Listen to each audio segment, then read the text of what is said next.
الفندق هنا بيقدم باكج شهر عسل حلو قوي ومميزه للعرسان، ان انت بيكون ليك برايفت سويمنج بول وبرايفت جاكوزي. اغلبيه الغرف هنا بانجلو. احنا النهارده في فندق بانوراما بانجلو الجونه. اكتر فئات بقى بشكل عام الفندق ده مناسب معاهم طبعا هم الكابلز والعرسان وكمان الشباب اللي بيدوروا على الفندق البادجت بتاعته فعلا كويسه ومناسبه جدا للجونه عشان يقدروا يستمتعوا بخروجات الجونه. الجميل برضو في الفندق هنا ان هو من الفنادق اللي حجمها الى حد ما صغير، يعني البول جنبك على طول، المطاعم جنبك، الغرف وعلى طول البحر هنا، كل حاجه تقريبا هنا حواليك.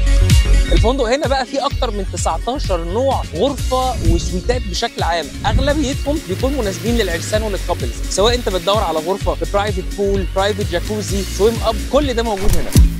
وصلنا دلوقتي لبانجلو ويز برايفت جاكوزي او الدور. حجم الاوضه بشكل عام لطيف كويس، لا هو كبير قوي ولا هو صغير، وحجم السرير كده بيكون طبعا كينج سايز بيد لان هو اكيد مناسب للعرسان. ولكن اجمل واحلى حاجه في الغرفه كلها ان انت بيكون ليك برايفت سويمنج بول وبرايفت جاكوزي، لان بيكون في جاكوزي في البول نفسه، وطبعا بيكون هيتد وكمان بتكون سويمابل بحيث انك تقدر تنزل منها على اللاجون على طول.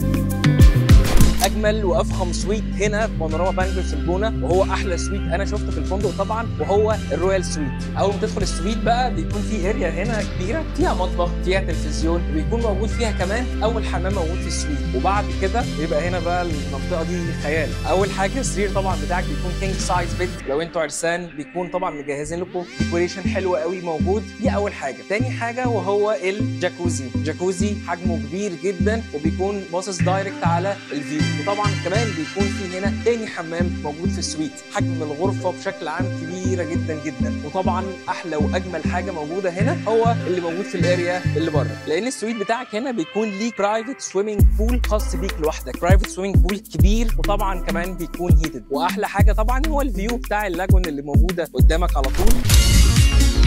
بالنسبه بقى للبحر فانت عندك اختيارين. اول اختيار وهي انك تنزل اللاجون على طول وانت في الفندق نفسه، وكمان تقدر تركب مركب هنا من الفندق كل ساعه تقريبا. المركب دي بتكون مجانا تماما وبتروح على زيتونه بيتش. وانت في زيتونه بيتش هنا بيكون عندك نوعين من الشاطئ، تقدر تختار تنزل في الشاطئ الرملي تمام، او حتى تنزل في الشاطئ الصخري اللي موجود برده على الناحيه الثانيه من البيتش.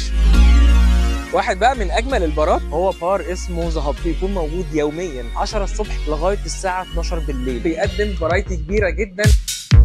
بالنسبه لنوع الاقامه هنا فانت تقدر تختار حاجه من الاثنين، يا اما تحجز اقامتك بالفطار بس، او تحجز اقامتك اول انكلوسيف، بتكون شامله كل الوجبات، فطار وغدا وعشاء ومشروبات وسناكس. المطعم الرئيسي هنا بيسيرف الثلاث وجبات، واحلى حاجه في المطعم الرئيسي بصراحه هو اللوكيشن بتاع المطعم نفسه في قلب البحر تقريبا. اي جيست يقدر يختار مطعم من مطاعم الالاكارت عشان يتعشى فيه مره واحده مجانا اثناء اقامته، ولكن لو انتوا عرسان تقدروا تستخدموا كل مطاعم الالاكارت مجانا اثناء اقامتكم.